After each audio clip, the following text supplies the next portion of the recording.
Yo, salut à tous. Alors, on se retrouve ce soir pour parler du crash du Boeing 737 MAX d'Ethiopian Airlines. Alors, c'est pas le crash en soi d'Ethiopian dont nous allons parler. Non, nous allons parler plutôt du Boeing 737 MAX. Oui, parce que cet avion, il est flambant neuf, il vient à peine de sortir d'usine. Ça fait 3 ans qu'ils sont sortis d'usine et ça fait déjà son deuxième accident dans l'intervalle de moins de 5 mois. C'est-à-dire l'avion, il est sorti. Il y a de cela 5 mois là, il y a eu un crash de Lion Air, une compagnie indonésienne. Et voilà que ce 10 mars dernier, on a encore un crash. Alors, cet avion est particulièrement doigté à cause d'un de ces systèmes, le MCAS. Et je suis là pour vous en parler ce soir. On va en parler. Je vais donner mon avis. Pourquoi je le donne? Parce que voilà. Et bon, on y va. On va pas être très bien. Alors, le Boeing 737 MAX, une perle, une beauté, un bijou de technologie. Néanmoins, il a ses petits pépins. Alors, le 10 mars, l'avion décolle d'Addis Abeba pour se rendre en Nairobi, je pense. Sa liaison en Inde. Il décroche 6 minutes plus tard, le commandant de bord déclare break au contrôleur aérien. Quand un pilote dit break, c'est que franchement, il y a une situation d'urgence à bord et qu'il n'arrive pas à contrôler l'avion. Donc le contrôleur aérien a dit de revenir pour se poser, ce que le commandant de bord a décidé de faire, sauf qu'il a décidé de se poser avant la piste. Bon, il n'a pas décidé de se poser avant la piste, voilà, il s'est craché. Ok. Les enquêteurs sont en train d'analyser les boîtes noires. Ils n'ont pas encore fini. Alors les boîtes noires, elles ne sont pas noires, elles sont plutôt oranges, qui sont dans l'avion, et elles sont deux. Il y a le FDR, le Flight Data Recorder, qui, comme son nom l'indique, prend les paramètres de vol de l'avion, les derniers moments de l'avion, est-ce que le manche était tiré, poussé, tourné à gauche ou à droite, voilà. Et le CVR, le Crew Voice Recorder, qui enregistre les voix, les conversations des pilotes dans le poste de pilotage. Là, comme ça, on peut faire truc là. Et je peux vous dire que ces deux boîtes noires là, franchement, c'est bon, deux, parfois ils sont un. C'est, comment dit-on, ils ont aidé les enquêteurs à résoudre plusieurs crashs. Elles sont vraiment très précieuses. Et là, ils les ont trouvées, ils les ont envoyées. Bon, ils ne les ont pas envoyées chez Boeing ou encore aux États-Unis. Ils ont préféré que ce soit la France.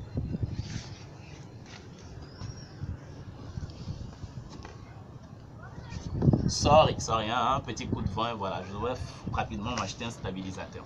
Alors, on continue. Voilà ce que je disais. Le BEA, le bureau d'enquête, les Français, est en train d'étudier maintenant. Après, les enquêteurs vont nous dire ce qui va se passer. Mais déjà, un petit indice, parce qu'on voit que le crash d'Ethiopian a des similitudes avec celui de Lion Air, de la compagnie indonésienne.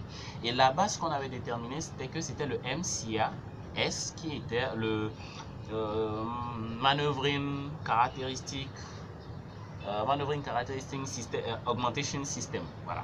Bon, bref, le système d'augmentation des caractéristiques de manœuvre. C'est ce logiciel qui était en cause. C'est-à-dire, il a détecté que l'avion était en train de décrocher, était cabré en train de décrocher, alors il a fait piquer l'avion. Quand le pilote redresse, lui, il fait encore piquer l'avion et c'est ça qui a fait crasher. Alors, vous allez me dire, pourquoi Boeing a installé un tel logiciel dans son avion? Alors, ce qu'il faut savoir, c'est que le Boeing 737 est vieux. C'est une vieille base qu'on n'a pas cessé de mettre à jour.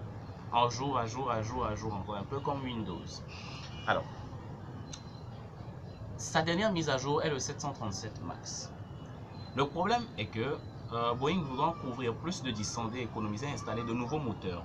Et ces moteurs sont énormes. Si on les met sous les ailes de l'avion, elles touchent le sol ou c'est pas adapté. Alors Boeing a installé des sortes de piliers qui sont sortis un peu comme ça et a installé les moteurs en dessous de ces piliers. Donc les moteurs sont un peu devant comme ça. Je vais vous mettre une photo. Pour ceux qui verront la vidéo sur YouTube, il y a un lien dans la description qui va vous conduire sur l'article parce que je vais mettre la vidéo sous un article. Alors vous voyez que les réacteurs sont un peu en avant des ailes. Et Boeing aussi a dû lever légèrement le nez de l'avion, toujours pour que les moteurs puissent être bien placés. Jusque là, ça va, c'est normal.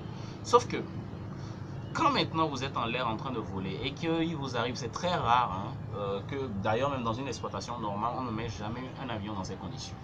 L'avion est léger, est accabré, à une faible vitesse, donc l'avion est à 2 doigts de décrocher. et que vous, pilote, votre formation vous dit de pousser la manette des gaz à fond et de piquer l'avion, et bien, quand vous le faites avec un 737 MAX, vu la position des réacteurs, qu'est-ce que l'avion va faire? Au lieu de piquer, l'avion va plutôt cabrer. Il est là, vous lui donnez de la puissance au réacteur et il va tout simplement plus cabrer. Alors que s'il cabre comme ça, vous tombez comme une pierre. Donc c'est pour y remédier que le Boeing a créé ce logiciel de MCAS et l'a installé à bord de ses avions, de telle sorte qu'il puisse contrôler ce système-là et le repositionner l'avion normalement. Sauf que quand le logiciel là devient défaillant, c'est foutu. Ce qui est le crash de Lion Air. Alors, les pilotes, c'est-à-dire les pilotes qui ont fait le vol de la veille, eux, ils ont remarqué un souci comme ça. C'est-à-dire, leur avion a commencé par avoir un comportement bizarre. Alors, qu'est-ce qu'ils ont fait? Ils ont tout simplement désactivé la gestion automatique des trims. Les trims, bon, je ferai peut-être une autre vidéo pour expliquer, mais ça gère la profondeur. C'est-à-dire, si l'avion doit aller en haut ou en bas. Voilà, ils ont vu que ça déconnait. Alors, ils ont désactivé. Ah oui, j'avais une petite coupure, alors je suis allé régler, voilà. Donc, le soleil se couche, on n'a plus beaucoup de luminosité, on va finir rapidement. Alors,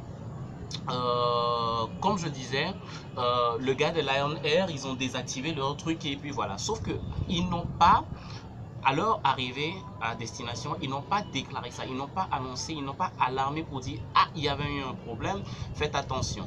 Donc les pilotes qui sont venus prendre l'avion le lendemain ne savaient pas et ils ont été surpris. Crash.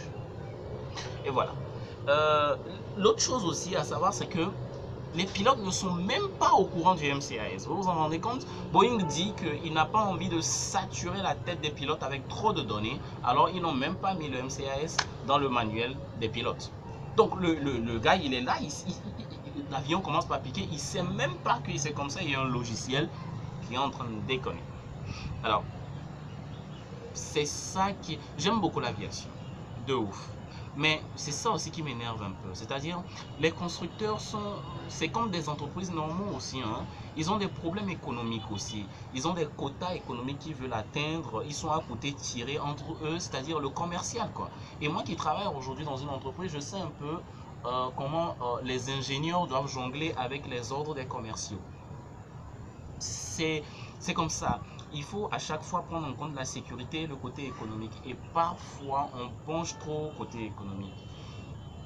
Cet avion aurait peut-être dû passer encore plus de temps en test pour qu'on détecte ce problème. Et qui sait, peut-être qu'on ne l'aurait même pas détecté. Mais ce que j'ai constaté est que parfois, on sort des modèles comme ça et on croise les doigts pour voir si ça va marcher ou pas. Et quand il y a un crash, on se dit, bon, ah ok, il y a un crash. Bon, tant que c'est juste une centaine de vies qui est sacrifiée, c'est pas grave, on répare.